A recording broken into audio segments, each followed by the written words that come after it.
Hello, friends, and welcome to episode 1074 of the Juicebox Podcast.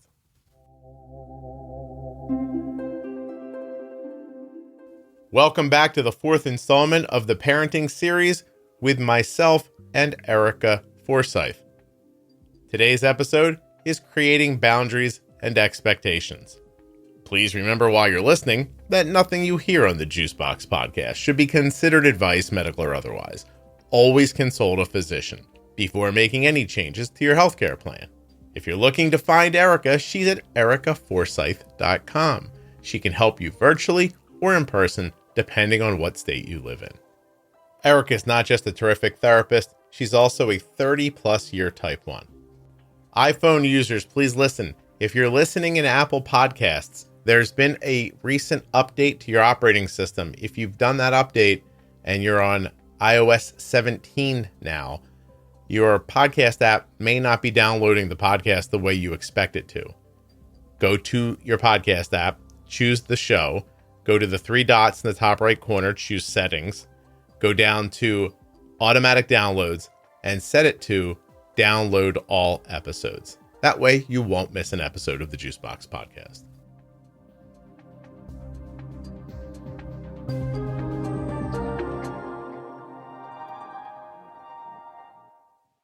I don't know where you're currently getting your diabetes supplies from, but Arden gets hers from US Med.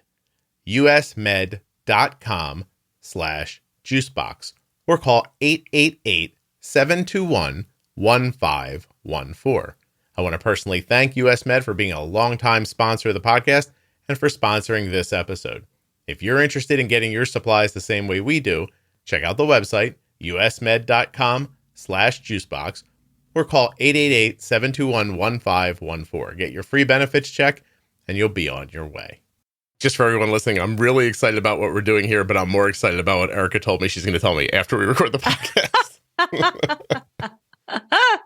Let's see. We're going to do... Hi. Erika's like, it's me.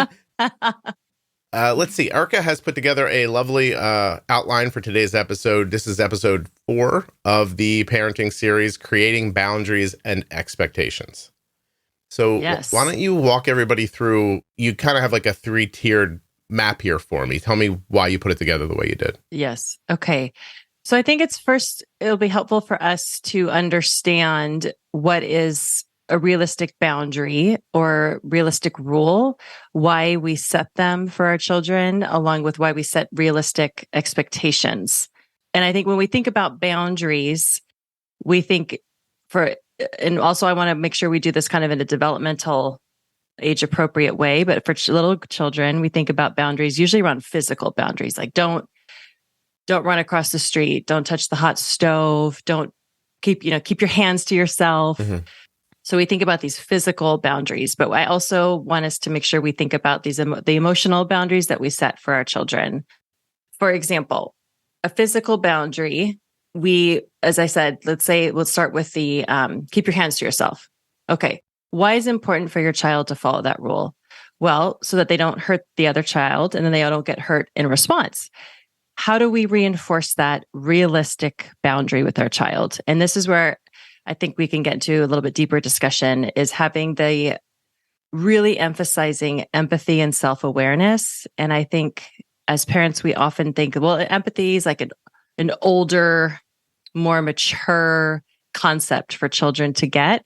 But if we start teaching our children when we're setting these boundaries and rules and expectations about empathy and self-awareness, that helps them grow into being really responsible teens and adults. So let me ask you a question. So the idea of like, just don't put your hands on other people without permission, right? Is it that teaches you to understand how the other person might feel, right? It's more about that interaction than just, you don't touch people because you don't do it. Like there's more to it than that. That's right. Yeah. That's right. So the empathy piece, so you could even do this with a 2-year-old when they're learning, in preschool, or they're getting out in more social interactions of like, okay, we keep our hands to ourselves. Why? Because you can, how would you feel if Johnny pushed you? Mm-hmm. And they understand that concept. Another way to model that or illustrate that is when they're watching a TV show or reading a book. Like, wow, look at these two little boys are arguing or two little girls are arguing and they're pushing each other. How do you think they each feel? And so constantly asking them, how do you think you would feel if your friend did that to you? Mm-hmm. That is teaching them empathy. The next piece is the self-awareness, right? So first, we're wanting to demonstrate the physical boundaries around how would the other person feel going into the other person's physical area, but then also having the self-awareness of how do you feel when someone crosses into your physical or emotional zone. Okay. And that's the self-awareness piece. Yeah. So now not only can you absorb it for, oh, I would not enjoy that, but then you have a deeper understanding of how they might feel, which might in turn stop you from putting your hands on them in some way. That's right. It's a real learning process. Did I do the wrong thing when I told my kids, if you hit somebody, you should expect they might hit you back? Because that's kind of how I told them. I was like, well, that's like, action and consequence. Every action has consequence type of, learning. Did you do the wrong thing? I think it's a different way of, teaching them that if they're not being empathetic, there might be a consequence, right? I was also trying to teach them like levels of thought.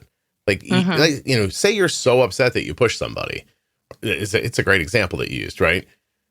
I don't know that people then think, well, that will either make them upset or make them defensive, and then they're going to come back at you, and you don't know what level of violence they're going to come back to you with, which led me to the next thing that I taught them was don't screw with people because you don't know how far they're willing to go. Like, you don't know their story, yes. Like their story in the moment or their life story, a shove to you might just be like, but to them, it could be time for war. Like, you have no idea like what their level of understanding is. Yes. I mean, and that's obviously a really mature concept for a child to like pause when they're like in the moment, their adrenaline's going and they want to like reach out. Right. Mm-hmm. But teaching them the social skills in the moment is really the most effective way for them to learn and practice right then. But obviously going back and teaching them the correct way to act in that moment is also helpful. So there's this, kind of give and take of like, okay, how would you feel if someone did that action to you? Mm-hmm. Then the self-awareness piece is how do I feel? Right? Like how am I feeling if someone touches me or pushes me or says something that I don't feel good about when they say that to me. Right. And being able to then advocate for yourself, right? To say, oh, that doesn't feel good physically or emotionally. Understanding what that feels like in role playing, modeling for your child, and then giving them the skills and the verbiage to say, gosh, please stop. I don't like that. So these are skills. The earlier they're taught, you're talking about repetition. The earlier they're taught, the more likely they are to be able to like bake them into their lives. And you are going to need them as an adult. Like, you are going to be a 35-year-old person one day that needs to turn to your mom and go, it doesn't feel good when you say that. I know you're saying it for this reason. I'm trying to take it that way, but it makes me feel poorly. Here's why. Everybody who has diabetes supplies, but not everybody gets them from US Med the way we do. usmed.com/juicebox or call 888-721-1514. US Med is the #1 distributor for Freestyle Libre systems nationwide. They are the #1 specialty distributor for Omnipod DASH, the #1 fastest growing tandem distributor nationwide, and they always provide 90 days worth of supplies and fast and free shipping. That's right, US Med carries everything from insulin pumps to diabetes testing supplies, right up to your latest CGMs like the Freestyle Libre 2 and 3 and the Dexcom G6 and 7. They even have Omnipod DASH and Omnipod 5. They have an A+ rating with the Better Business Bureau, and you can reach them at 888-721-1514 or by going to my link, usmed.com/juicebox. When you contact them, you get your free benefits check, and then if they take your insurance, you're off and going. And US Med takes over 800 private insurers and Medicare nationwide. Better service and better care is what US Med wants to provide for you. usmed.com/juicebox. juicebox. Get your diabetes supplies the same way Arden does from US Med. Links in the show notes. Links at juiceboxpodcast.com to US Med and all of the sponsors. When you use my links, you're supporting the show.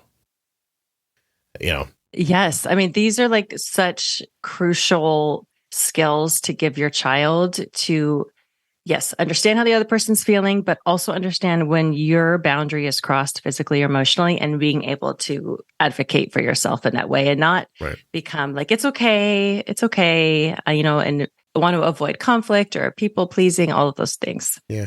What else do you get out of telling a person how their actions or words make you feel? Like, is there a resolution that happens for you when you do that?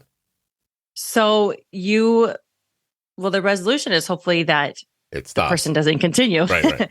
And I think this can even, I know we're talking about this in like child to child interaction, but even in a parent child dynamic, when you're setting a boundary or the child's trying to communicate to you, one of the common examples that you might hear or read about is like, you like to tickle the kid and the kid's like laughing. And then he's like, stop.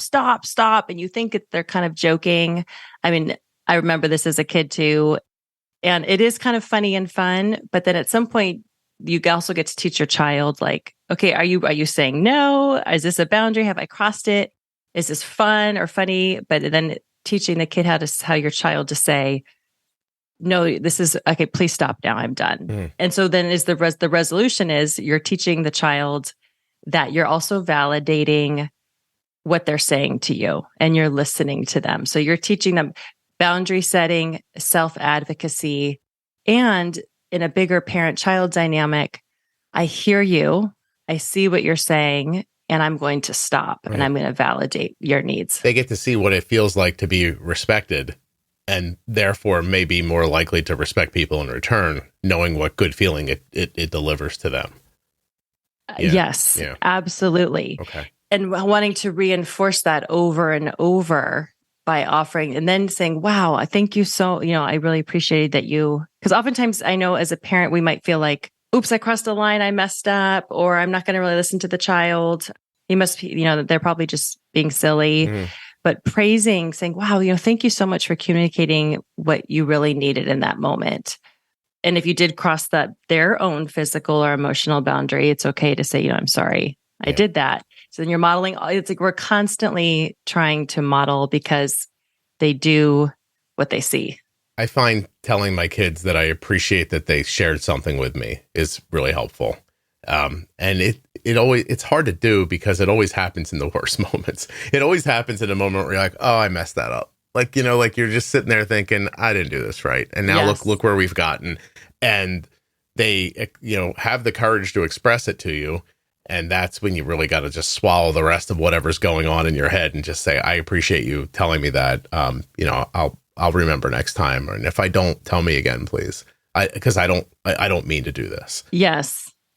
Tough. People's intentions are generally good. They're just execution is usually the crappy part. So yes, I think modeling that and then modeling to your partner, you get to practice the physical boundary setting. The emotional boundary setting when, let's say, you're engaged in a conflict and you maybe have crossed some boundaries, to check in and say, this is what I hear you say. Or did I make a mistake? Did I offend you? How can we move forward? And so children also get to see you model that, like, okay, oops, there were some boundaries crossed. They said some things. Because, kids are going to hear us have conflicts sometimes. That's okay. To then practice that repair work when we do cross some of those emotional boundaries for them. Okay. Physical boundaries, advocating for yourself, emotional listening to others, being empathetic. I feel like that's covered, but do you have more to say about that, or are we good on that part? I think this piece too, yes, I skipped when, as a young child in elementary school, they're learning how to listen to the teacher, they're learning how to listen to their friends, and how to put their kind of empathy hat, so to speak, on in those moments to tell them, it's really important to listen to other people when they're speaking, just as you want other people to hear your needs. You want people to understand how you're feeling and what's really important to you.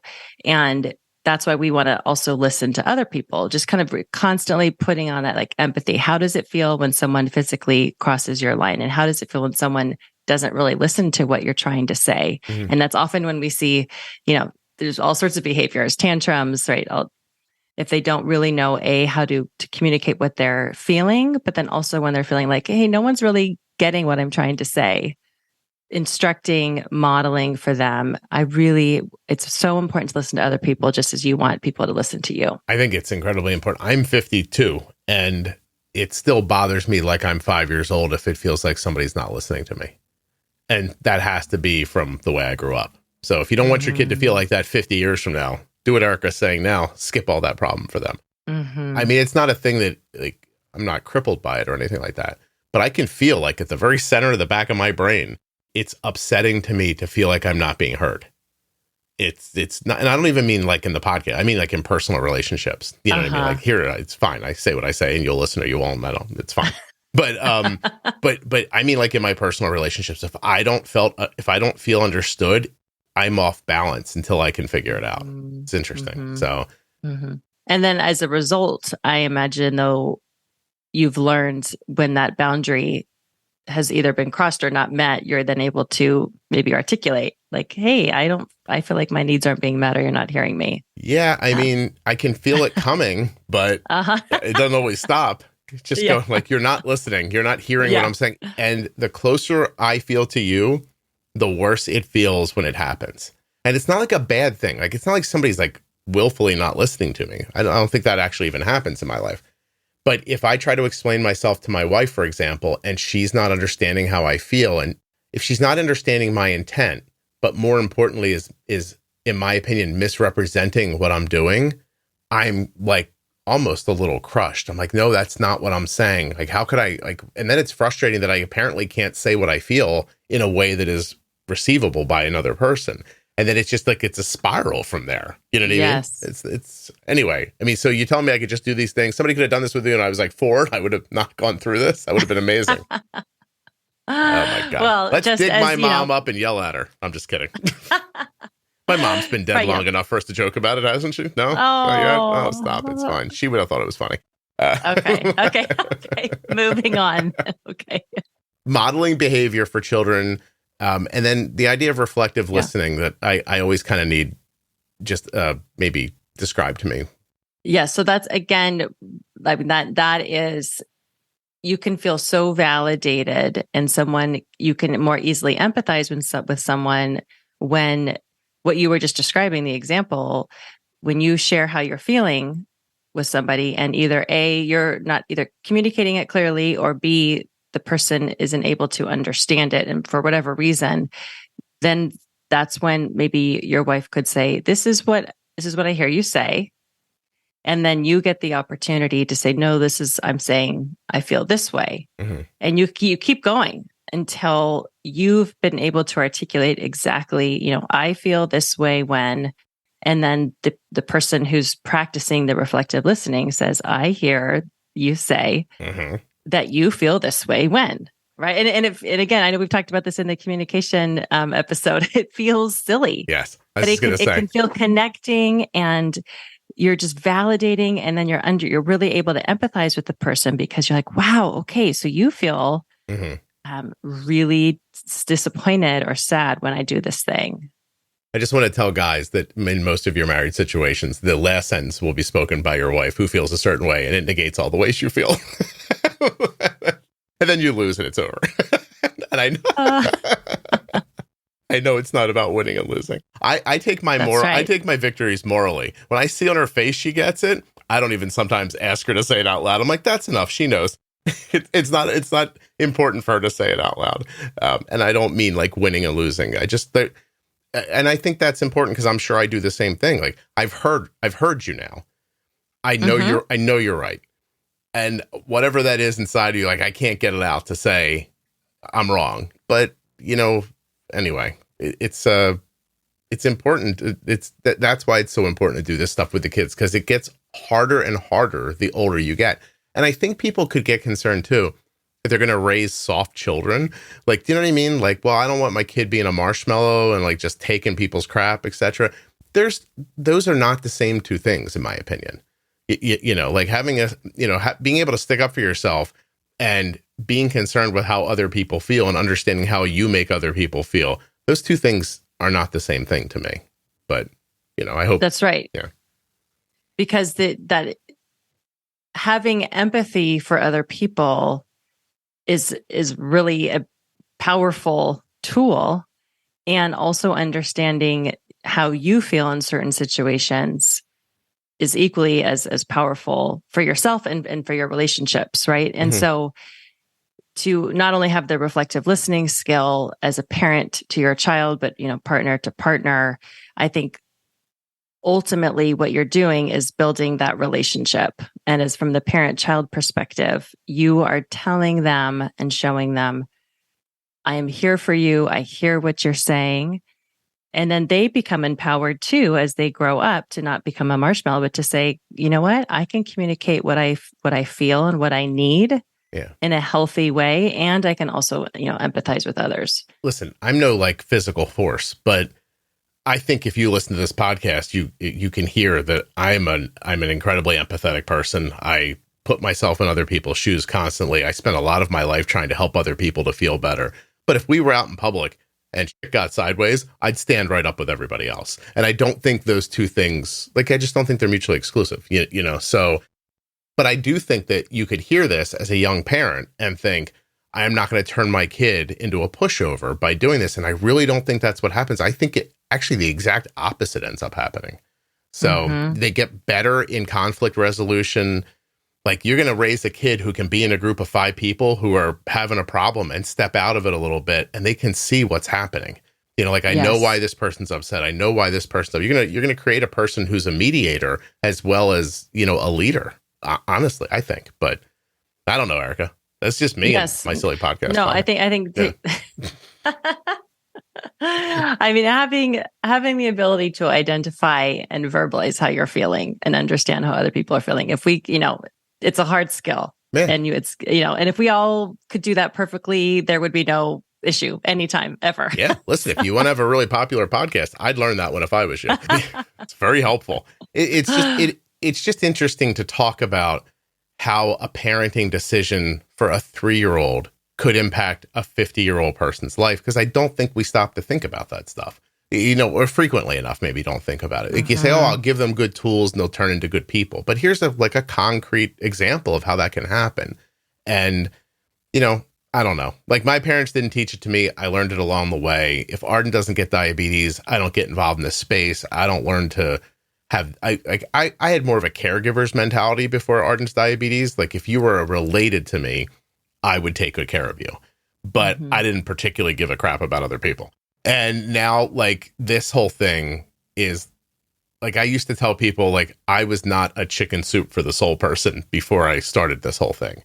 And now, like, you know, I had to teach myself how not to feel everyone's pain. I'm so connected to so many people, you know, and that even was, anyway.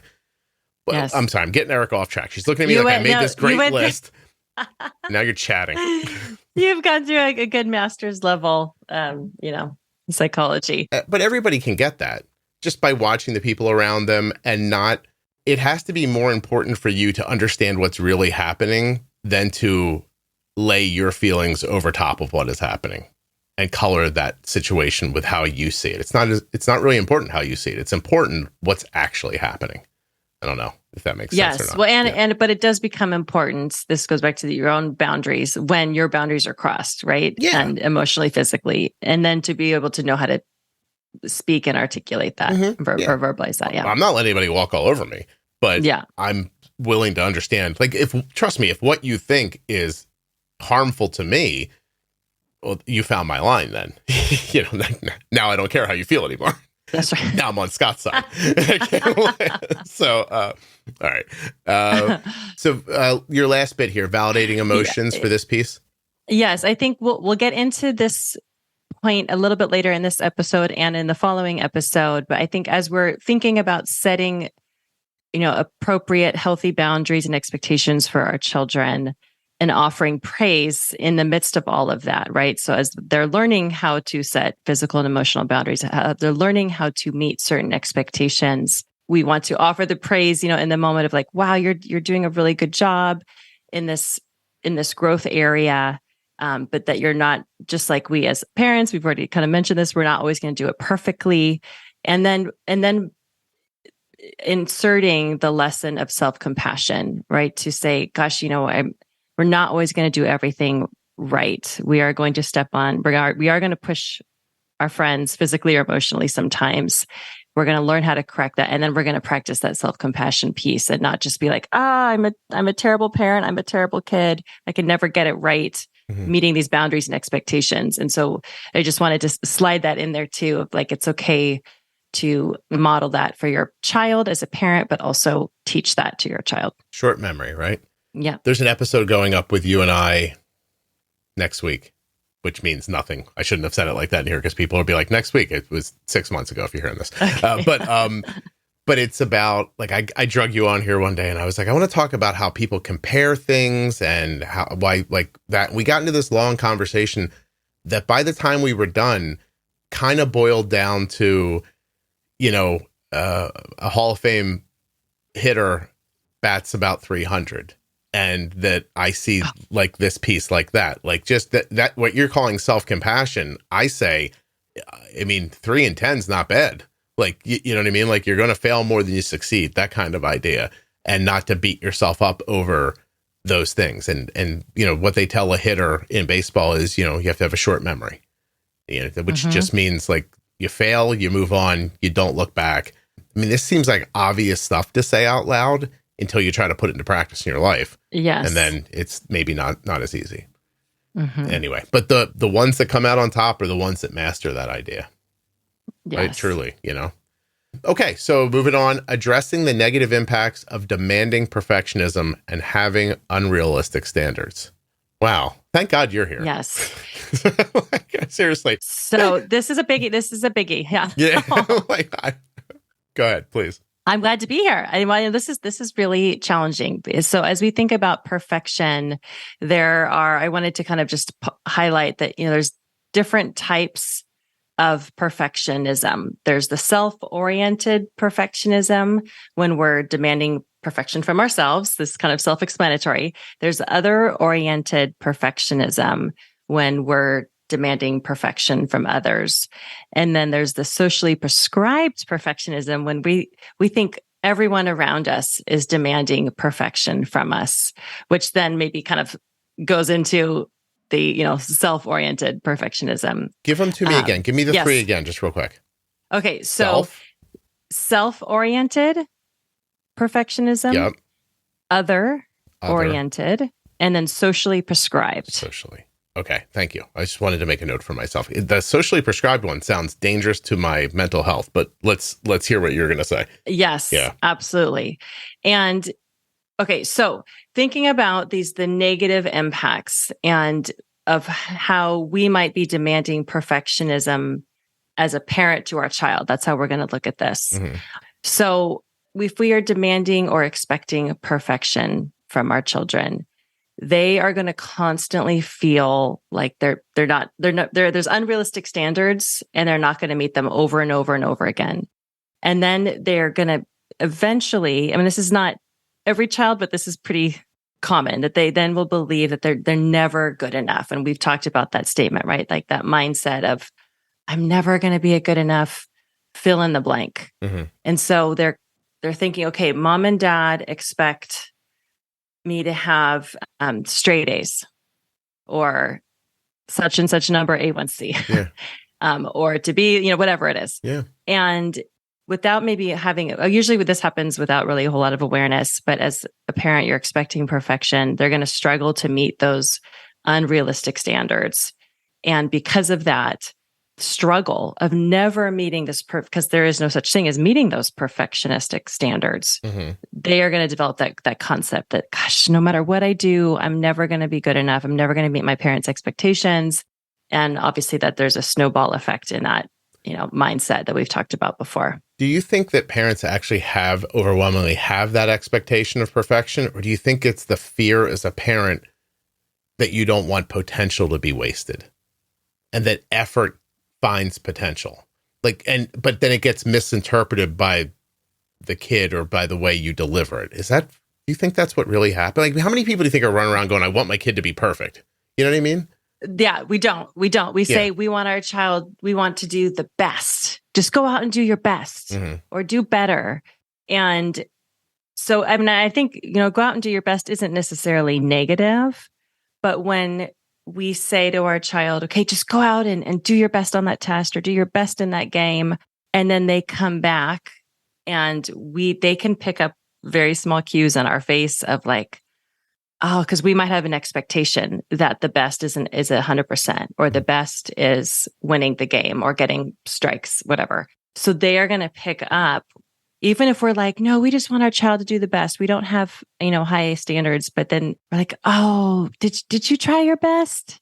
I think did you study hard enough? Yeah. Were you focused during the game? Now, again, I know there are times when maybe these reflections are appropriate, right? So I'm generally globally stereotyping. If we're consistently saying, go do your best or do better, you can do better. And then questioning if they did that. Right. Yes. Yeah. Then they're learning, oh, I actually studied for hours, for weeks, or I've been practicing every day. That was my best. And if it wasn't, how the hell do I find what my best is? Because this feels like I've given everything I have, right? And by the way, I guess even if they haven't given everything they have, if they still feel that way, then you're telling them there's more, but they don't know the pathway to it. Yes. Ooh. Yes. It's fun when I really listen. Yes, that was big. That was big. Okay, I got it. Yeah, wow. And how do you think about that in the moment when really what you're trying to say to the kid is like, just could you watch the ball, please? like just stop looking away in the middle of the at-bat if you could. Yeah, I know. Oh, is that crazy?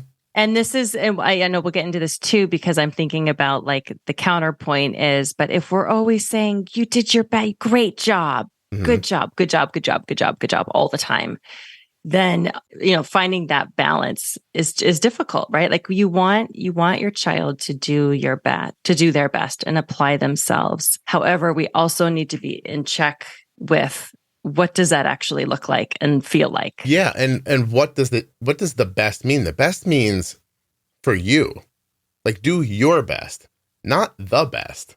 Do you know what I mean? Like you could, I'll keep going back to baseball because I just watched my son go through it forever and ever. You could be the best baseball player on your high school team and be nowhere near the best baseball player in the world.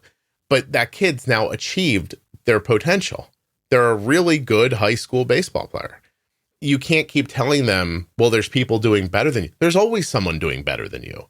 And if we're chasing that forever and ever, to take maybe what might seem like a weird left turn for a second, there's this Amazon Prime documentary up right now for this guy named Jason Kelsey, who is probably a person you don't know. And I only know probably because he snaps the ball for the Philadelphia Eagles, and I grew up in Pennsylvania and Philadelphia, okay? Okay. He's a really interesting older guy who's been in the league for a long time. And they started out by documenting what they thought was going to be his last year of his career. Turns out he's going to come back and play for another year. But inside this documentary, he's at a poker game with a bunch of retired football players, professional football players. So a bunch of people who are literally the best at what they did, right? Because even if you're the third tight end on a bad professional football team, you're one of like the best 85 tight ends on the planet. That makes you the best as far as my considerations goes. To watch these guys all sit around and stare into space and not be able to figure out what the rest of their life means and what it's like, there's no more excellence to chase. Like they didn't just get tired of it. They made it. And now they're still alive and they don't know what to do. And I think that's not a good thing to instill in your kids. Because those 85 guys, they've reached the mountaintop and they're probably wealthy. They also probably get headaches a lot and maybe will die earlier. But nevertheless, they've made it as far as they're going to make it in this situation, right? But for every one of those guys, there has to be tens of thousands, if not hundreds of thousands of other boys who thought they were going to be the best tight end on the blah, blah, blah, who are still right now living their life feeling like failures because of something you told them when they were 7. And that's where my bigger concern comes from. But that's my example for why you might not want to tell your kids that they're trying to achieve perfection. So anyway, does that make sense to you? Yes. Yeah. I think and I mean, we see that example a lot in sports, children wanting to be pro athletes or, superstars. And I think there's that, again, that fine line of striking that balance between like wanting to do your best, but also accepting some reality of who you are. In the midst of that. Yeah. And of your identity and your strengths. Right. I did the best I could do. That's pretty amazing. Now I got to go find a new thing to try to achieve. And listen, there's a 10-part podcast series in the 6 months that I watched my son let go of playing baseball and move on to something else. Like, you have no idea how scared I was during that time that he wouldn't be able to do that, and listen, my kid played baseball in college, which somehow makes him one of the best 9,000 baseball players in the country. And he was nowhere near being one of the guys you see on television. So nowhere near. Like they describe, and I think this is for everything, but they describe playing baseball as trying to climb a pyramid, right? Like when you start and everyone's at the base, so many people fit around the pyramid. But every time you take a step up and you're trying to get to the point, fewer and fewer people fit on the pyramid. Yeah. And my kid was pretty far up that pyramid, but the amount of people between him and the tip was astronomical in his reality. It's not a thing you want to hang somebody with for the rest of their life. Like, I consciously thought about it for years. Like, when this is over, how do we make sure he doesn't end up a guy sitting at a card table staring at a wall wondering what the hell he's supposed to do with his life, because this is all he thinks life is, Anyway, I'm sorry. That was a rabbit hole. I apologize. No. Yeah. I think it was some good illustrations of how, the negative impacts, right, of this expectation of perfection, even when we're thinking we're not doing that, right. That we're just encouraging our children to do their best. Well, in a reality where there's 300 guys who are pro baseball players and a handful of people who are billionaires and a handful of people who are beautiful. I know we think everybody's beautiful because of Instagram. Most of us look like me. When the idea is that there's no one's going to make it to the tip of the pyramid anyway. I'm not saying don't try. I'm saying when you get halfway up the pyramid, make a cup of tea, sit back, and appreciate what you did for a little while, and that's all I got. I'm sorry. Yes. Where are we at here? I lost the list. We're trying to set the bar just right. Yeah. Oh, okay. Yeah. Go ahead. Yeah. So again, I know we want our children to excel in where they apply themselves. And so when we're thinking about, setting the bar, we don't want to set it too high or too low. Again, I know this feels like it can be challenging at times, but when we are setting the bar too high, then the children, and we see this a lot, there's a lot of anxiety in our teens currently, partially due to post-pandemic issues, ripple effects, but this pressure to perform and produce and achieve and excel. And so they're living with this constant stress and pressure. So that's what, if we're setting the bar too high, even without knowing, for our children. And then when we set the bar too low, they also can develop this, criticism or self-criticism or stress, because we might be saying, we set the bar low, and then we're kind of saying to our children, but you can do better than that. Right. So we're trying to maybe overcompensate and not developing any kind of anxiety in our children by setting the bar low, but then we're constantly saying, but come on, you could have done better. And so then they're feeling like they're letting you down. They have this personal sense of failure, and that contributes to more thoughts of, self-esteem and anxiety. Mm-hmm. It's hard. It's really hard to find that right balance. Also, as a parent, you might be very aware of your own wasted potential. And now you're older and you're really like, oh God, I could have done this. I could have done that. Like, these little steps would have made a big difference for me. You're trying to get that over to them. And, I think that one of the hardest things I've encountered being somebody's parent is the fear of the unknown, is doing the right thing without an assurance that the right thing is going to happen afterwards. Like, does that make sense? Like, I'm going to do the right thing and I'm going to hope that this goes well. Like, because if you can't let go of that, then you get this feeling in your head that you can direct reality. In control. I'll control how this ends up. And it feels like, well, I'll control how this ends up so it gets to the right place. But what if you get to the right place, but you've done so much damage along the way that they can't even enjoy being in the place you wanted them to be? It's almost better. I'm going to sound like a hippie. It's almost better. Also, does anyone use that word anymore besides me and like a couple of other people? But I think it's almost better to just let your kid be a happy, good representation of who they are and hope that they drift through the ether in the right direction. And I think they will, right? Like a well-stocked boat should make it to shore. And, will a couple of them crash in the waves? They will. But if you're behind them the whole time going, turn here, do this, you're just going to turn them into a neurotic mess to begin with. So what does winning look like? I think winning at the end looks like healthy and happy. Well, and then they made it to the coordinates, but they also, found their way. On their own, which by the way, then allows you to like do another thing. Arden's trying to do something right now at college, and I supported it a little, but then there were places in it where I thought, I'm going to let her take care of this because there's growth potential in these things. Setting this up, understanding how it works, that will help her to utilize the tool better moving forward. But she needs a physical item to get there. I'll send the physical item. So I'm like, here's a tool. Now you learn how to use it. But she asked me, how do I do this? And I sent her a link. I was like, this explains it. But you need to go figure it out yourself. And she said, thank you. And she moved on. Now, if this all doesn't work out, I could step back and say, I could have held her hand through it. But then we don't know where else she ends up. Do you know what I mean? Like, what does she get from this or learn about herself? Maybe she'll pivot and end up doing something different with what she learned. It's not the initial goal, but maybe it's a new, better goal. There you go. Yes. That's it. Yes. I smell like patchouli oil now. There's a reference no one gets.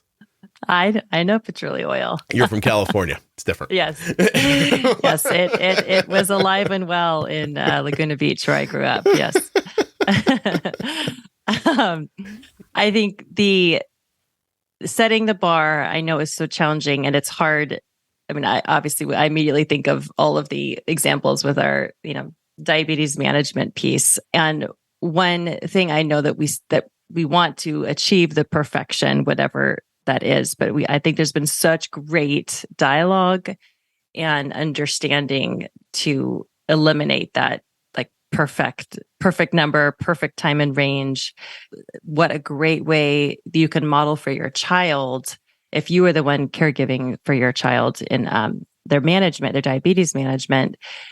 Like if you're constantly, we might think that they're not watching us, but if we're looking at their numbers or their graphs and we're thinking, gosh, I'm totally messed up there. We're never going to get this right because I know there's so much pressure on wanting to keep your child healthy and alive.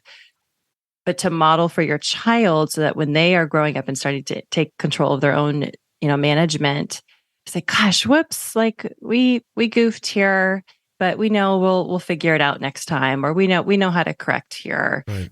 Because I know that there's so much fear in not having tight management, but also to give yourself the release of not having that perfect time and range, but also for your child to see you do that. Then they get to learn, I'm going to do my best here and there, but there are going to be times when I'm not going to figure it out. Yeah. And I'm going to be on the roller coaster. And so then they get like, oh yeah, I saw dad do that one time. Like he messed up and he didn't like have a stroke. Yeah. I mean, I get why we do that, but it's such a great way to have your children learn how to imitate that self-compassion again. I don't imagine that this is like coming to a surprise to anyone, but this whole series here, when I thought about it, I just thought we would talk about parenting and then people could listen to it and then lay it over top of diabetes because it's the same thing. It really is there are very few things in the world that aren't core ideas. And, I just thought this was a nice way to kind of bundle two things together, even though we don't feel like we're talking about diabetes. I think that's all we're talking about while we're talking about this. So, anyway, okay. So where are we at here on your, we can move on to finding the right balance between discipline and understanding. Okay. All right. So we learned we don't hit people. I'm just kidding. It's not the 70s. You can't just hit me with a stick if you want me to do something. That doesn't work anymore. By the way, that probably doesn't work anymore at all. Kids are probably like, I have phone numbers. I can get out of here. I have a job. My TikTok makes $10,000 a month. I don't have to live here. Gosh. Okay. So this kind of goes back to, we talked about the different parenting styles in our first episode and wanting to try and striking the balance between having discipline, having consequences around the boundaries or expectations that you're setting or rules that you're setting for your children, while also pairing that with understanding, validation, fun. Mm-hmm. So I know that we talked about, if you're in the parenting style, like I'm the boss, they're going to do what I say, no matter what. I don't care how they think or feel about it. They're going to follow these rules and they're going to, live within these boundaries and expectations I have for them. Then the counterpoint would be, well, aren't they just going to rebel because they don't want to be, so confined? Maybe. But then the other opposite end of the spectrum is we'll just let them figure it out. There's, we're just going to understand they're kids, they make mistakes and we're going to understand and validate over and over and over again. Mm-hmm. But then then the counterpoint to that is then kids really, there's a lot of different mental health issues that come along with that parenting style as well. And freedom to make choices, which is healthy, but when they don't understand there's any consequences to some of their choices or decisions, that also leads to, problematic behavior. Right. And so wanting to strike, sorry, go ahead. I'm just going to share something I recorded last week. I'm going to keep the details light. I was talking to an adult in their late 20s. I'm not trying to be funny, who has a specific kink in their life, like a sexual quirk, right? That as I'm talking to them clearly comes from how they were raised. And 45 minutes into the conversation, I bring that up and the person does not see the connection between the two at all.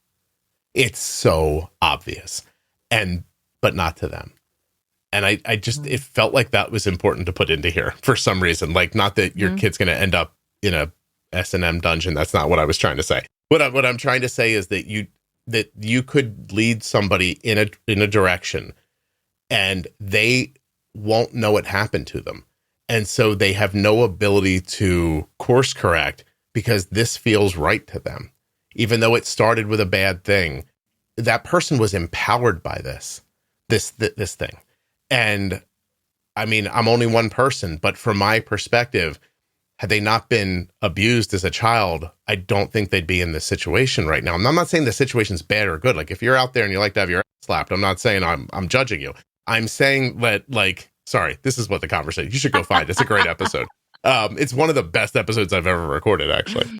But the point is that the cause and effect, I think, is so far apart in time that the mind can't even connect the two things. Plus, you have to defend yourself against the abuse by empowering yourself. Does that make sense? It's yes. you take the bad thing, you turn it into your power, which is understandable. What would have been better is if the person didn't hit her to begin with.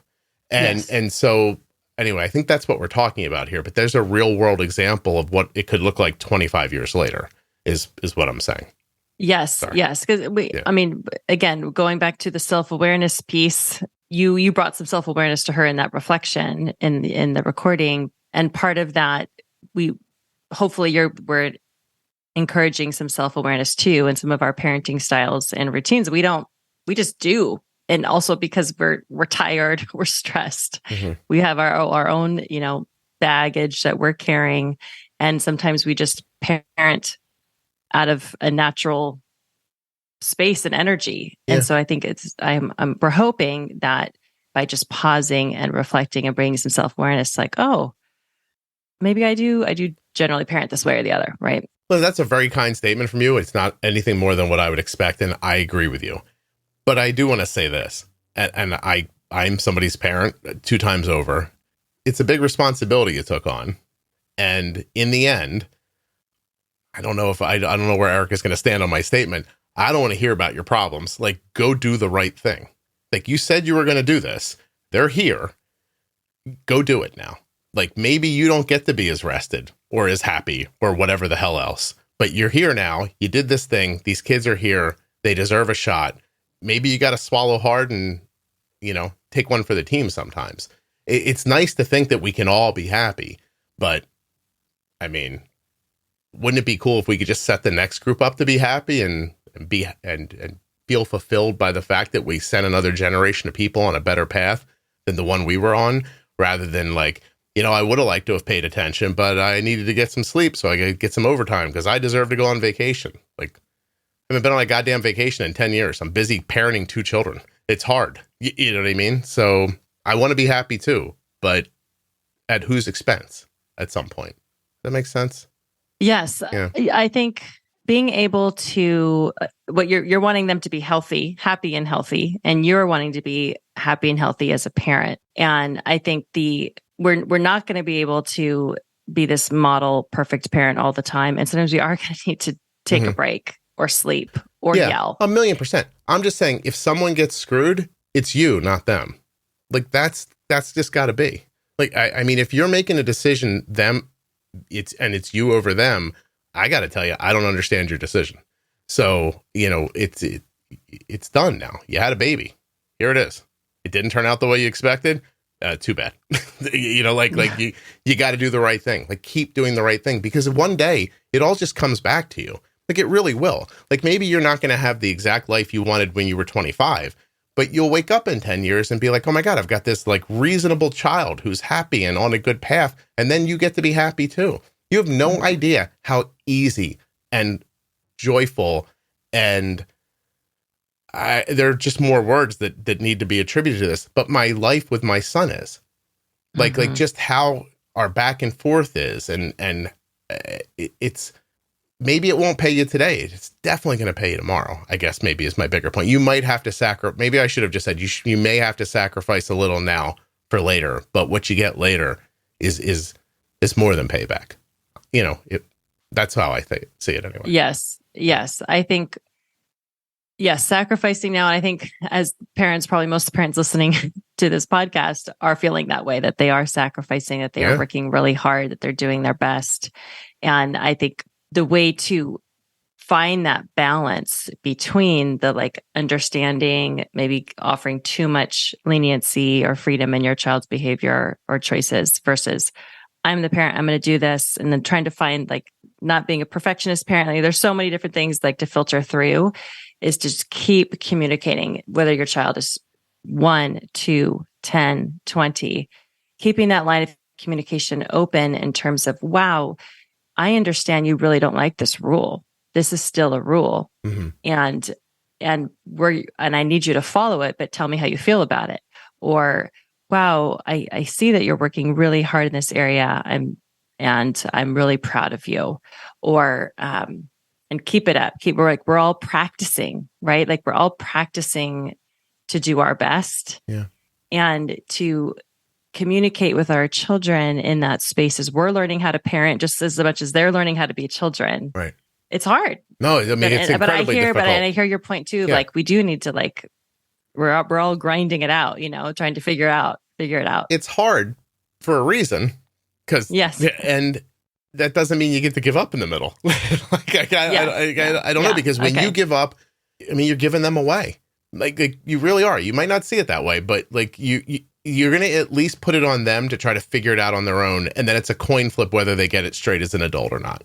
Like, you have a real opportunity to push people off into their life in a valuable direction. Forget the right direction, a valuable direction that might lead them to the things you're hoping for. Like, this is your shot right here. Mm-hmm. I mean, it's just how it seems to me. I don't know. It's a difficult thing to do, and for good reasons, but I mean, don't bemoan the fact that it's hard. Like, you had to expect this. Like, no. Like, you know, and if you didn't, I'm sorry, but here you are. And, you know, you got to work hard at this. It's just, I don't know.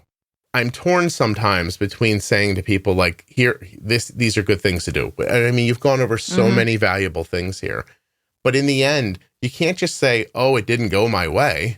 Like, you know, there are certain things you could have done to maybe help that. And along the way, I've seen over the years, a lot of people make excuses for why they couldn't do hard things. And now their kids are a train wreck and they're going, I did my best. And sometimes I look and I go, I don't know if you did or not. Like I was watching. Sometimes it didn't look like you were trying even, let alone your real effort here. And not to say that like you could also be listening going, look, I'm trying as hard as I can and it's not going right. But to me, that's a good indicator. Like if you're putting your whole ass into this, like you're really trying, and every day you wake up and it's getting further and further away from a valuable ending, it's a good time to step back and say to yourself, maybe I don't know what I'm doing. Like, right? Because I'm trying as hard as I can.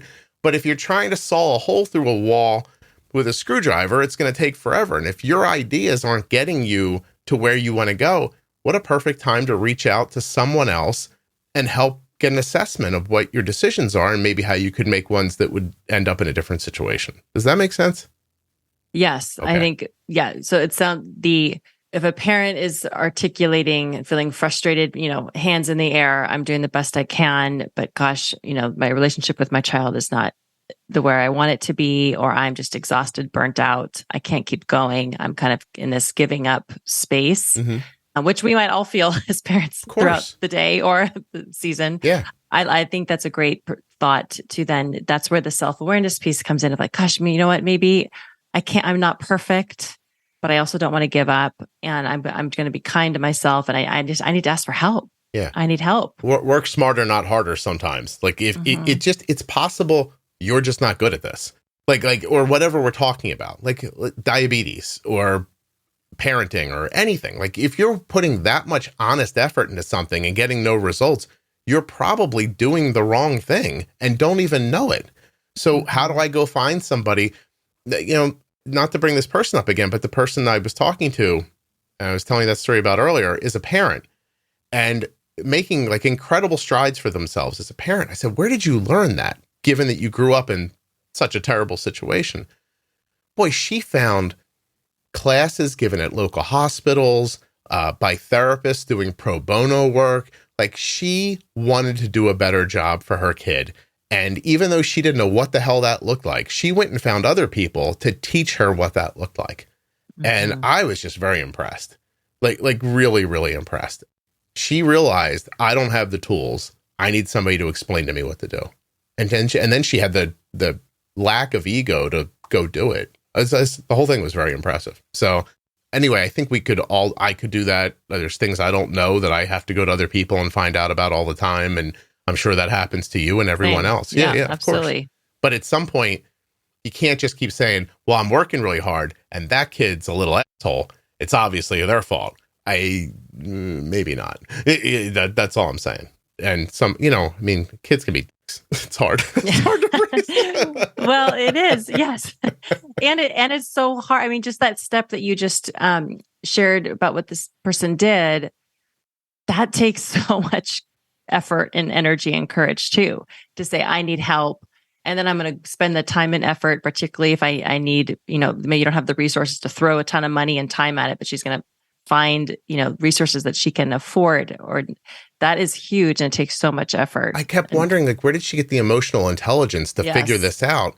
And it was all driven by her desire to do better for her kid.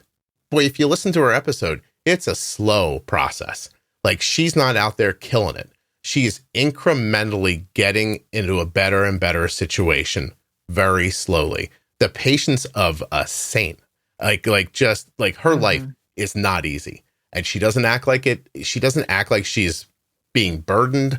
She doesn't like complain about it. She just gets up, right? She just hits the rock with the hammer and she makes a little move forward. And then she wakes up 6 months later and things are a little brighter.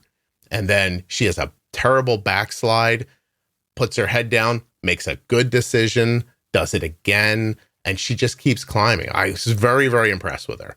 And I don't know, like it's not all about like, I don't want to say it's the journey, not the destination, because that sounds like something I would have read in a book in 1978 or something like that. But yeah, you know what I mean? Yeah. It's the journey, not the destination. Like it's the way you go about it, not what you go about. And I think that's what you should be trying to teach your kids is, you know, it's beyond just do the right thing. I don't know, it's a way of thinking about being alive. And this lady's got it, man. Somebody put her in a hole and threw cinder blocks over top of her, and she climbed out of that hole, and then they pushed her back in, and she climbed out of it again. And every time she climbs out of it, she's climbing out to get to that kid. And it's just very, very impressive. So I'm sorry, I've gotten you off track for your last thought here. Well, yes, I can't wait to listen to that episode. Yeah. It'll be called, I don't know. It's an After Dark for sure. Okay. It's such an interesting, I'm sorry, I can't just tell you what it's going to be called yet because I haven't produced the rest of it out yet, but it's an After Dark because her story is so bizarrely like two pieces. Like the first half of it is about getting away from an abusive family and then an abusive personal relationship. And then we pivot like 45 minutes in and talk about her. They're not just sexual like things. It's just that's a lifestyle she lives around this kind of like BDSM lifestyle that she lives in, right? And I know you think like, well, because I thought like, how are we going to put these two thoughts together in one thing? But she originally was going to come on just to talk about her lifestyle. But when she got there, just like it seems like she does with the rest of her life, she said, I know I'm coming on for this, but man, I think I'd rather talk about how I got away from some of this abuse in my life. I said, yeah, sure. So we just switched gears and we did the abuse conversation. But then I got to the end and I thought, oh, the lifestyle thing fits the first part of the story. So I introduced it. She's the one I'm talking about who just, she did not see the connection between the two things. But then she very freely and openly like pivoted and talked about the lifestyle thing. Just an incredibly impressive person. So I hope people find it. I don't know what the hell I'm going to call it, but it's an After Dark that follows that. You'll figure it out. I mean, I'm sorry. I'd do a better job naming the episodes if I knew how, but this is what you get from me.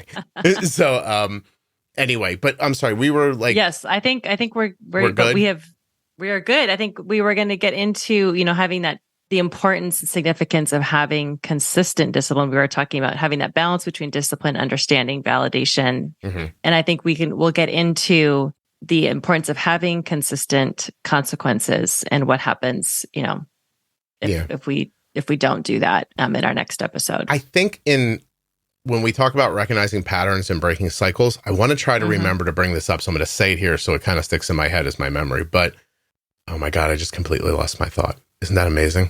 Yes. I talk too much, Erika. There's so many words bouncing around in my head. It's there. Hold on a second. Oh my God, I'm so embarrassed. It's been in my head for 20 minutes. Recognizing patterns and breaking cycles. Hell. Well, call this a teaser. I'll remember for the next one. I for 20 minutes have been trying to like remember to say something. And then I didn't make a note because my noteboard is full because my printing is terrible. I ran out of white space because I write like a child. So, but anyway, it'll come back to me. I really appreciate you doing this with me. Thank you. You're welcome. Thank you.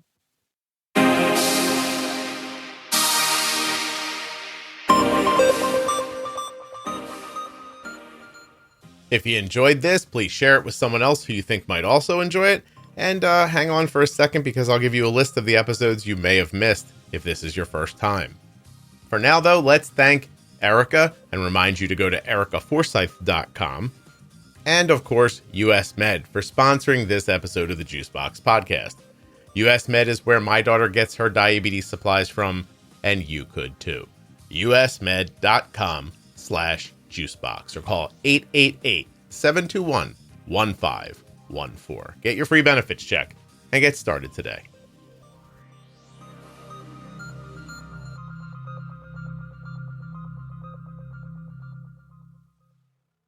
This series began at episode 1049. It's an episode called Parenting Brainstorming the Series. It's just Erika and I talking through what we want the episodes to be about. So you can kind of hear us plan out the series. But if you want to just jump in, the real episode 1 is at episode 1054. It's called Parenting, Understanding Parenting Styles. The next one is 1059, Parenting, Building Positive Communication. Then there was episode 1064, Parenting, Self-Care, and Personal Growth for Parents. And then, of course, today, Creating Boundaries and Expectations. And actually, let me tell you a little more about what's coming. The next episode will be called Avoiding Unintended Consequences of Inconsistent Discipline and Over-Involved Parenting. Then after that, Co-Parenting and Unified Fronts. The series won't end there, but I don't have the titles for you at the moment. So that's what's coming up. I hope you're enjoying it. Please share it with somebody if you are. Absolutely tell a friend about the Juicebox Podcast. And if you're in an Apple ecosystem, if you're on an iPhone and using Apple Podcasts, again, please go to the show, go to settings, go to automatic downloads, and choose download all available podcasts. It's the last setting at the very bottom when you check it out.